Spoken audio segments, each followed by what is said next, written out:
today we're just going to shed some light on what that toxicity consists of. Often I think we just think of it as this big notion. We know it's affecting our health, but we're not sure how, and we're not sure who's responsible. So hopefully today we can put a little bit of accountability in place. The day that we went on the toxic tour was a beautiful day. A nice day for a ride on a bus and to go outside in spite of the places that we were visiting. Yeah, Ailey had a good time. I think she enjoyed being on the bus and she paid attention and seemed engaged. We want to really have discussion and get people thinking and talking and sharing. Oh, come on. Welcome.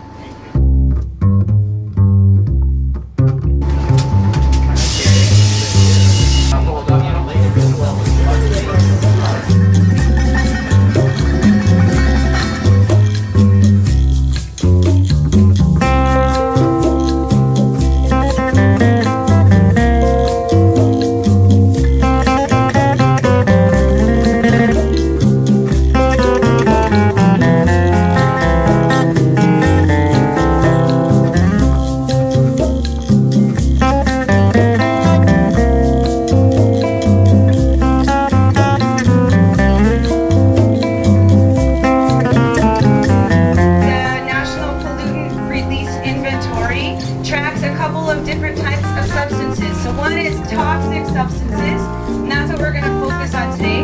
Another one is called CACs, that stands for criteria air contaminants, which are the precursors for smog and acid rain.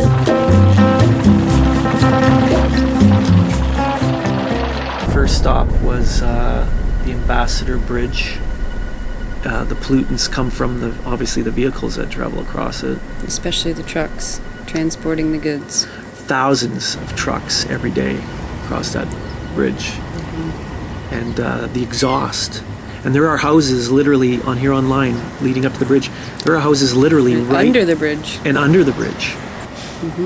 And can you imagine being a kid living under that bridge day in and day out for years? Inhaling that like 10,000 trucks worth of exhaust every day. And it worries me too because that's the area that I take Ailey to. Once a week we go to the center where we play with other kids, and those poor kids are being exposed all the time.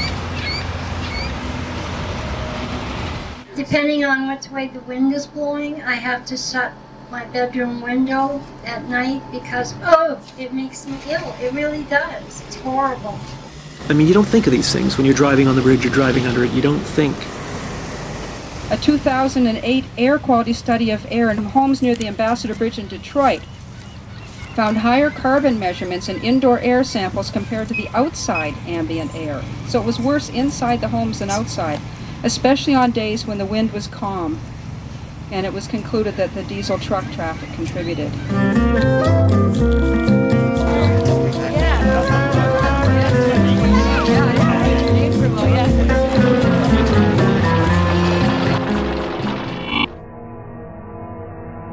I can't even tell you how delighted I was when I put my hand into the hat when we were picking out who was going to do which companies, and out came BP.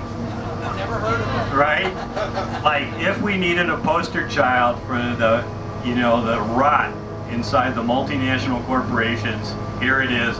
And to think it's right in our own community. They were exposed basically because of what happened. It was too big, obviously, to hide, and I think it opened people's eyes a little bit to what some of the dangers of the industry. If we look at the air releases from BP, there was over 34,000 kilograms of ethylene and over 100,000 kilograms of the volatile organic compounds, which we know contain substances that are both respiratory irritants but also carcinogens, endocrine disruptors, and reproductive toxins. Where do we go next? West Windsor Power. Oh, the West Windsor Power. And just like the tar sands, it seems that when we're trying to generate power for everything we do, we're making a mess. Yeah, it's true. It's a messy, dirty industry. And really, we just need to change the way we're doing things. On an annual basis, they put out 9,683 kilograms of ammonia, 7 kilograms of fluorine, 168,000 kilograms of oxides of nitrogen, 35.5. Maybe we don't need to use as much power.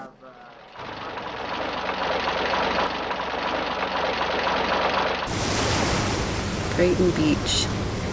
Brighton Beach, I heard that it was at one time a spot for sunbathers.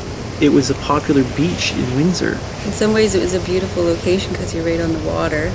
And it was nice that Ailey got to play in the sand, but I couldn't help but wonder what's in that sand. Yeah, I know.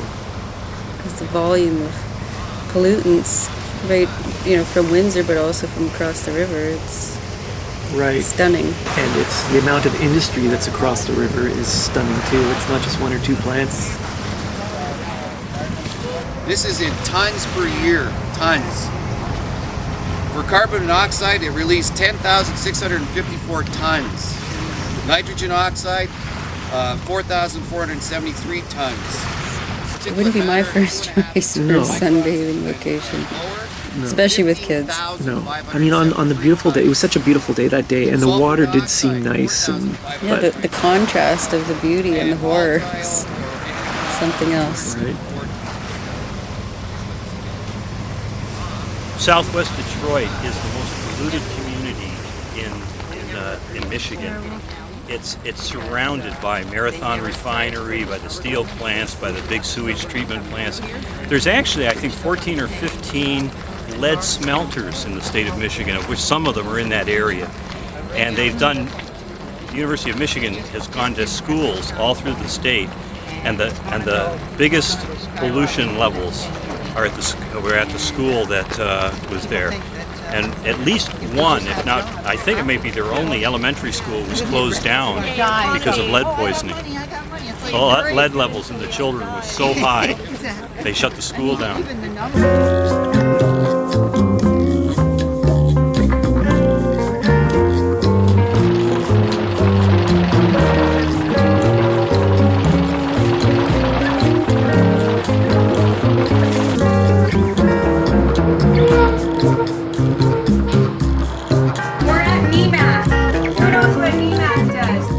Like many of the other plants in this city, is in the business of automotive parts production, and it represents the big quandary in this city of jobs versus human or environmental health. They're keeping people employed and producing things for the cars that we drive, but how long can we drive the cars if we're sick from what's coming out? They're emitting triethylamine, copper, zinc, phenol, adipate, naphthalene. These are carcinogens, cardiovascular and blood toxicants, development toxicants, gastrointestinal and liver toxicants, kidney, neurotoxicants, reproductive toxicants, skin and sense order toxicants.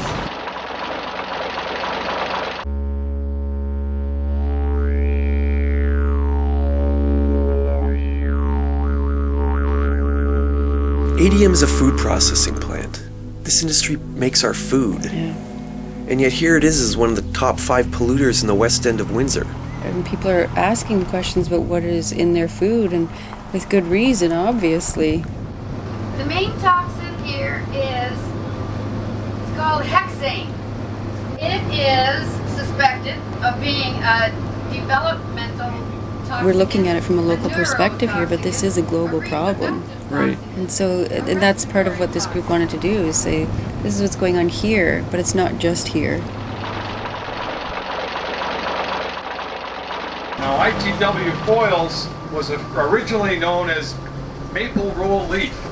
The last report from Pollution Watch was for 2006, and it reported a total toxic air release of 331,341 kilograms, which included some really nice chemicals. One of the things we know about doing studies is that often the effects aren't felt because of a direct acute exposure. It's a long-term exposure, and even when that exposure ends, the health problem remains or is still developing. Almost right next to some of these industries is Ojibway Park.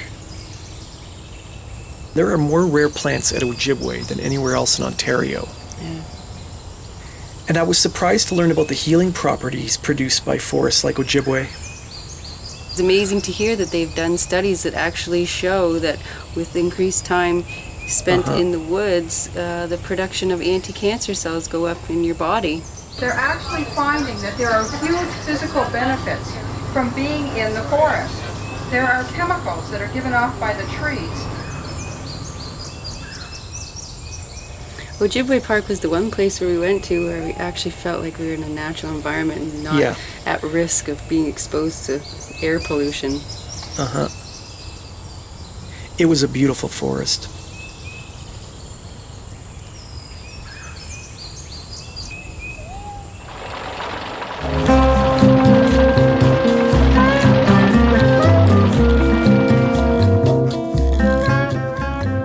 It was a good way to spend an afternoon as a family riding the bus and let Aelwynn in on some of the secrets of the world.